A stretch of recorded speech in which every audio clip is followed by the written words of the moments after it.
This channel does not promote any violent, harmful, or illegal activities. All content provided by this channel is meant for an educational purpose only. এই মুহূর্তের একটা বড় খবরের দিকে নজর রাখতেই হচ্ছে। তৃণমূলের উত্তর ব্যারাকপুর পুরসভার ভাইস চেয়ারম্যানের রহস্য মৃত্যু। বড় খবর, তৃণমূলের উত্তর ব্যারাকপুর পুরসভার ভাইস চেয়ারম্যানের রহস্য মৃত্যু। দুদিন ধরে নিখোঁজ থাকার পর উদ্ধার হয় সত্যজিৎ বন্দ্যোপাধ্যায়ের ঝুলন্ত দেহ।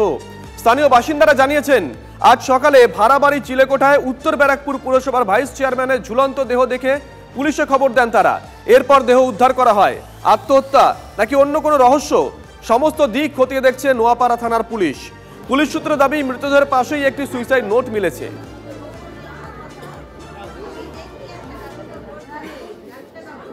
আমি ওকে বৃহস্পতিবার দেখেছি। বৃহস্পতিবার আমার সঙ্গে 2 ঘন্টা ছিল, একদম খোলাখুলি, কিচ্ছু বুঝতে পারিনি। বোঝা যায়নি কিছু? না, একদম না। কোনো লোক যদি কাজে আসতো করে দিত উনি নিশ্চিন্তে। কোনো এখন জানি না ওনার ভেতরে কি হচ্ছিল সেটা বুঝতে পারা যাচ্ছে না। আমরা অর্ধেক মারা গেছি কারণ এইরকম লোক আমরা প্রথম পেয়েছি।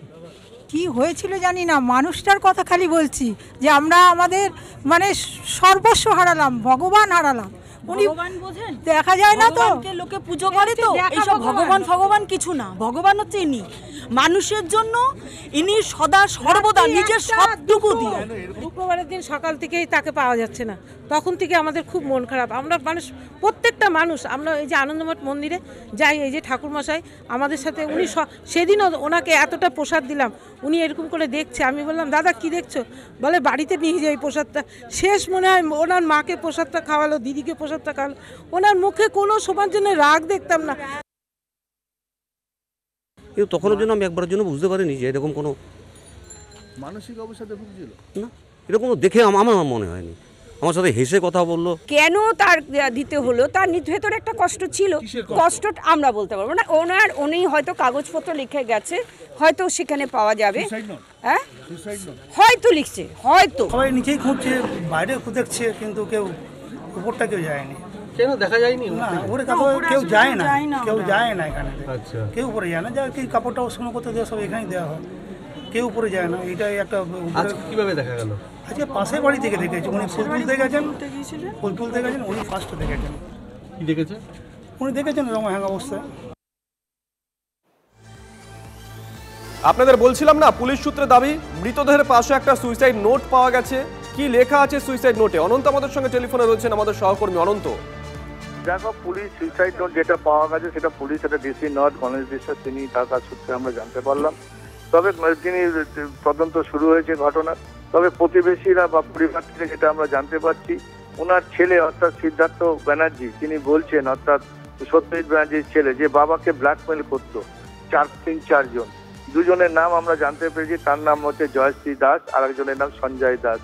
ফলস ভিডিও দেখে, যে এলাকার প্রতিবেশীদের দাবি, ফেক ভিডিও দেখে তাকে তার কাছ থেকে পয়সা চাইছে, এরকম জানা যাচ্ছে। ঘটনা কিন্তু তদন্তে পুলিশ কি ফেক ভিডিও বা যে ভিডিও দেখে তাকে ব্ল্যাকমেলিং করতে, আদৌ সেটা সত্যি কিনা, তো পুরোটাই তদন্ত করছে পুলিশ। জয়শ্রী দাস, তাকেও জিজ্ঞাসাবাদ করার জন্য পুলিশ তাকে ডাকবে, হয়তো এখনো পর্যন্ত তাকে ডাকেনি। তবে মৃতদেহ ময়না তদন্তে গেল একটু আগে, পরিবার পুরো ভেঙে পড়েছে, প্রতিবেশীরাও ভেঙে পড়েছে। তবে এই জয়শ্রী দাস কেন তাকে ভিডিও দেখিয়ে ব্ল্যাকমেলিং করতো, তার হাজবেন্ড এবং সে, এবং বাকি আরো 2 জন কারা আছে তাদেরও খোঁজে তল্লাশি চালাচ্ছে নোয়াপাড়া থানার পুলিশ। পুলিশের বিশেষ টিম একটি গঠন হয়েছে, যেহেতু ভাইস চেয়ারম্যানের মতন একজন লোক, 40 বছরের কাউন্সিলর তিনি এখানকার, বাম আমল থেকে তিনি জিতে আসছেন এখানে, মানব দরদি বলে এলাকায় পরিচিত। সেরকম একটা ঘটনা ঘটালো, তাহলে কি এমন হতে পারে? কোনো লজ্জার হাত থেকে কি তিনি বাঁচতে চাইছিলেন, বা কোনো মানসিক চাপে ছিলেন, বা এমন একটা ঘটনা হয়তো ঘটে গেছে যেটা তিনি ভাবতেই পারেননি এটা কেন ঘটলো? এই নিয়েই কিন্তু তার আত্মহত্যা। পুলিশ আত্মহত্যা যে পুলিশ সেটা তিনি পুলিশ সেটা ধরেই নিয়েছে, যে 2.5 পাতার সুইসাইড নোটে যা লেখা আছে সেটা আত্মহত্যারই তার প্রমাণ। যদিও পুলিশ বিভিন্নভাবে তারা তদন্ত করছে, ছাদে উঠে, ছাদের অ্যাঙ্গেল দেখে, কত অ্যাঙ্গেলে সে গলায় ধরিয়ে দিয়েছিল, সমস্তটাই ভিডিওগ্রাফি পুলিশ করে। বুঝতে পেরেছি, অনন্ত নজর রাখো। এদিকে বাঁকুড়ার বিষ্ণুপুরের হোটেলে নিউ টাউনের বাসিন্দা দেহ উদ্ধার। বিলাসবহুল হোটেলের পার্কিং এ থাকা গাড়ি থেকে উদ্ধার হয়েছে দেহ। মৃত অশোক রাজবংশী নিজের গাড়ি নিয়ে বিলাসবহুল ওই হোটেলে পৌঁছন। রাতে পার্কিংয়ে থাকা গাড়িতেই শুয়েছিলেন অশোক রাজবংশী। হোটেলের সিসিটিভি ফুটেজ খতিয়ে দেখছে পুলিশ। বিষ্ণুপুর থানা বলেছে যে আমরা দেখেছি, উনি স্টপ করেছে, আর তোমরা প্রোটেস চাইলে দিতে পারি আমরা। হোটেলেই মারা গেছে, হোটেলের সামনেই গাড়ি ছিল, এখানে মারা গেছে। চেক আউট করার পরে ড্রাইভারকে ফোন করছি কয়েকবার, ফোন তো রিসিভ করেননি। তারপর হোটেলের এরা রিসেপশনের ওরা লাগেজ নিয়ে এসে গাড়িতে যখন লাগেজ রাখতে যায় তখন দেখে যে ওরকম মানে অড পজিশনে শুয়ে রয়েছে। ডাকাডাকি করা হয়, কোনো সাড়া পাওয়া যায়নি। চেক আউটের সময় দেখা গেল যে ড্রাইভারটা মারা গেছে, গাড়ির ভেতরেই ছিলেন। তো আমরা পুলিশকে খবর দিলাম, পুলিশ সে তদন্ত করে নিয়ে গেলেন, বাকি তো ওনারা দেখছেন। কি করে মারা গেছে সেটা তো তদন্ত সাপেক্ষ, প্রশাসনের সঙ্গে যোগাযোগ রেখে যাতে তার বডিটা আনতে পারি, সুষ্ঠুভাবে কাজকর্মগুলো করতে হবে।